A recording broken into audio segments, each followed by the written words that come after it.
కాంగ్రెస్ పార్టీకి good bye చెప్పనున్నారు మాజీ మంత్రి జీవన్ రెడ్డి.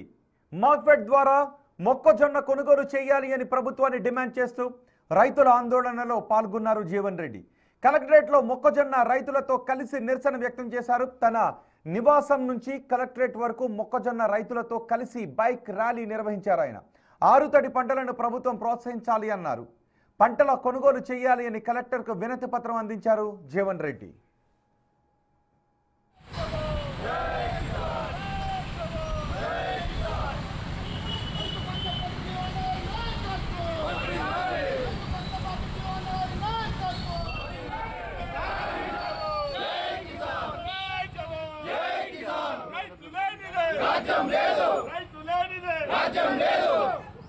జై జవాన్ జై కిసాన్ జై జవాన్ జై కిసాన్ జై జవాన్ జై కిసాన్.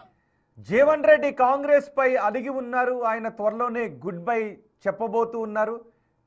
ఇక మార్కెట్ ద్వారా మొక్కజొన్న కొనాలి అని ఆయన ప్రభుత్వాన్ని డిమాండ్ చేస్తూ రైతుల ఆందోళనలో పాల్గొన్నారు జీవన్ రెడ్డి. కలెక్టరేట్లో మొక్కజొన్న రైతులతో కలిసి నిరసన వ్యక్తం చేశారు. బైక్ ర్యాలీతో కలెక్టరేట్కి వెళుతున్న దృశ్యాలు మీరు బిగ్ టీవీ స్క్రీన్ పైన చూడొచ్చు. మొక్కజొన్న రైతులతో కలిసి ర్యాలీ నిర్వహించారు. ఆరుతడి పంటలను ప్రభుత్వం ప్రోత్సహించాలి అని జీవన్ రెడ్డి అన్నారు. ఇప్పటికే ప్రభుత్వం మేము రైతు పక్షాన ఉన్నాము, రైతులకు కావలసిన అన్ని సహాయ సహకారాలు అందిస్తున్నాము అని ప్రభుత్వం చెబుతుంటే జీవన్ రెడ్డి మాత్రం ఈ రైతుల ర్యాలీలో కలెక్టరేట్ వరకు ర్యాలీ తీశారు. ఆయన త్వరలోనే పార్టీ మారబోతున్నారు అనే చర్చ కూడా జరుగుతుంది. ఒకసారి జీవన్ రెడ్డి మాట్లాడారు. బైక్ ర్యాలీలో పాల్గొన్న తర్వాత ఆయన ఏం మాట్లాడారో చూద్దాం. ఫెడ్ నుండి మొక్కజొన్న కొనుగోలు కేంద్రాలు నిర్వహింపచేయటం ఆనవాయితీ. ఉమ్మడి రాష్ట్రం నుండి కూడా రాష్ట్రంలో ఏదైతే అప్పుడు వైఎస్ రాజశేఖర రెడ్డి గారు ముఖ్యమంత్రిగా ఉన్నప్పటి నుండి కూడా వీళ్ళ మొక్కజొన్న కొనుగోలు కేంద్రాలు ఏదైతే ఉందో మనం మార్ఫెడ్ నుండి నిర్వహింపచేయటం ఆనవాయితీ వచ్చింది. తెలంగాణ రాష్ట్రం ఏర్పడ్డ తదుపరి కూడా ఏదైతే ఉందో మొక్కజొన్న కొనుగోలు కేంద్రాలు ఖరీఫ్ కానీ రబ్బీ కానీ నిర్వహింపజేస్తున్నారు. మరి ఈ సంవత్సరం కూడా నిర్వహింపచేయాలని చెప్పని పలు సందర్భాలలో రైతు ప్రతినిధులు కానీ రాజకీయ నాయకులే కానీ ప్రభుత్వాలు విజ్ఞప్తి చేశారు.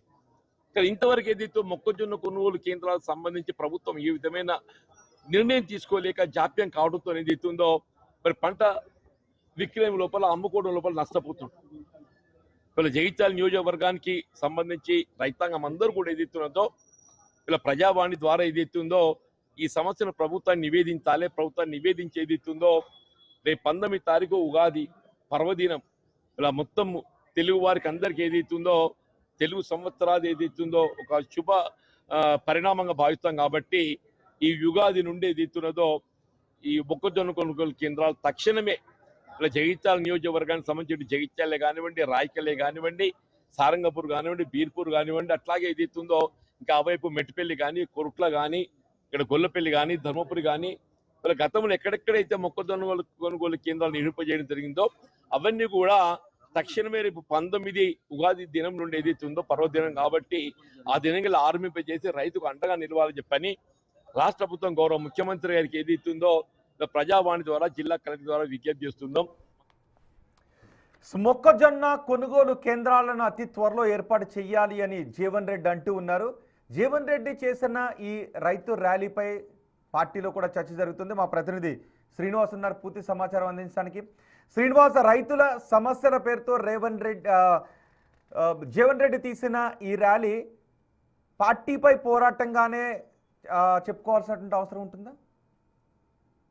ఉగాది తర్వాత పార్టీ మారుతానని చెప్పి ఇప్పటికే కార్యకర్తలకు జీవన్ రెడ్డి ఇటు స్పష్టమైనటువంటి ఆదేశాలు ఇచ్చారు. తన వెంట ఇటు చాలా మందితో కూడా ఇటు కాంగ్రెస్ ను వదిలిపెట్టి కాంగ్రెస్ కు రాజీనామా చేసేటువంటి ఆలోచన లోపల ఉన్నటువంటి జీవన్ రెడ్డి ఇప్పుడు తాను రైతు పక్షపాతిగా ఉన్నానని చెప్పి మొదటి నుంచి కూడా చెప్పుకునేటువంటి జీవన్ రెడ్డి ఈ రోజు రైతుల యొక్క ప్రధానమైనటువంటి పంట జగిత్యాల లోపల మొక్కజొన్న పంట ఏదైతే ఉందో ఆ మొక్కజొన్న పంటను ఇటు మార్కెట్ ద్వారా కొనుగోలు చేయాలని చెప్పి పెద్ద ఎత్తున కూడా రైతులతో కలిసి బైక్ ర్యాలీ నిర్వహిస్తూ ప్రజావాణి లోపల ఫిర్యాదు చేసినటువంటి పరిస్థితి. ఇప్పటికీ మొక్కజొన్న పంట చేతికి వస్తున్నటువంటి నేపథ్యం లోపల మార్కెట్ ద్వారా మొక్కజొన్న కొనుగోలు చేయాలని చెప్పి మద్దతు ధర కల్పించాలని చెప్పి అయితే కలెక్టరేట్ ముందు రైతులతో కలిసి నిరసన తెలిపినటువంటి జీవన్ రెడ్డి తర్వాత కలెక్టర్ ను కూడా కలిసి రిప్రజెంటేషన్ కూడా ఇవ్వడం జరిగింది. అయితే వరిధాన్యంతో పోలిస్తే మొక్కజొన్న పంటకు రైతులకు ఎక్కువ అధిక లాభం ఉంటది. కానీ దీనికి మద్దతు ధర ఇవ్వకపోవడం వల్ల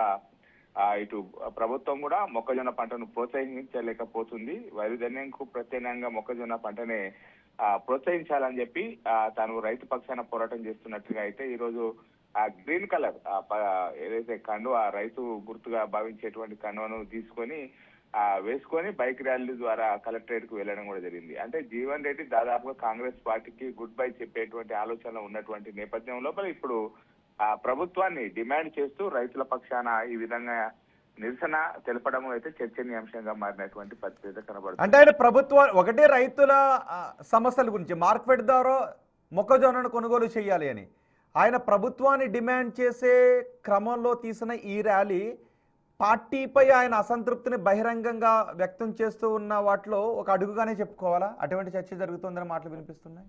ఖచ్చితంగా కాంగ్రెస్ పార్టీకి ఉగాది తర్వాత రాజీనామా చేస్తానని చెప్పి అయిపోయినట్టే. దాదాపుగా కాంగ్రెస్ పార్టీతో 40 ఏళ్ళ ఏదైతే ప్రయాణముకు స్వస్తి చెప్పేటువంటి ఆలోచనలో ఉన్నటువంటి జీవన్ రెడ్డి ఈ విధంగా ఈ రోజు రైతులతో కలిసి ఏదైతే మొక్కజొన్న పంట, పసుపు పంట ఇవన్నిటికీ మద్దతు ధర కల్పించాలని చెప్పి ఏకంగా రైతులతో కలిసి బైక్ ర్యాలీ నిర్వహించి నిరసన తెలుపుతూ అంటే తాను రైతుల తరఫున పోరాటం చేస్తానని చెప్పి చెప్పినట్టు ప్రభుత్వానికి వ్యతిరేకంగా పోరాటాలు చేయడానికి తను సిద్ధము అని చెప్పి చెప్పినట్టుగా ఈ ర్యాలీ మనం భావించవచ్చు అని చెప్పవచ్చు. రోహిత్, కాంగ్రెస్ పార్టీలో జరుగుతున్న చర్చ ఏంటి జీవన్ రెడ్డి వ్యవహారం పైన మొత్తం అండ్ ఈ రోజు తీసిన ర్యాలీ పైన? అంటే కాంగ్రెస్ పార్టీ కూడా ఇటు జీవన్ రెడ్డికి మొదట్లో ఎన్నికల ముందు వరకు కూడా అత్యంత ప్రియారిటీ ఇచ్చింది. అసెంబ్లీ ఎన్నికల లోపల మేనిఫెస్టో తయారు చేసే లోపల జీవన్ రెడ్డి భాగస్వామిగా కూడా ఉన్నాడు. మొత్తం మేనిఫెస్టో కూడా తయారీ లోపల నిమగ్నమై తయారు చేసినటువంటి పరిస్థితి. కానీ ఎమ్మెల్యే ఎన్నికల్లో, ఎంపీ ఎన్నికల్లో 2 ఎన్నికల లోపల ఓడిపోయిన తర్వాత అక్కడ ఎమ్మెల్యే సంజయ్ కుమార్ ను కాంగ్రెస్ పార్టీలోకి తీసుకున్న తర్వాత అసంతృప్తి జ్వాలలు రగిలిపోయాయి.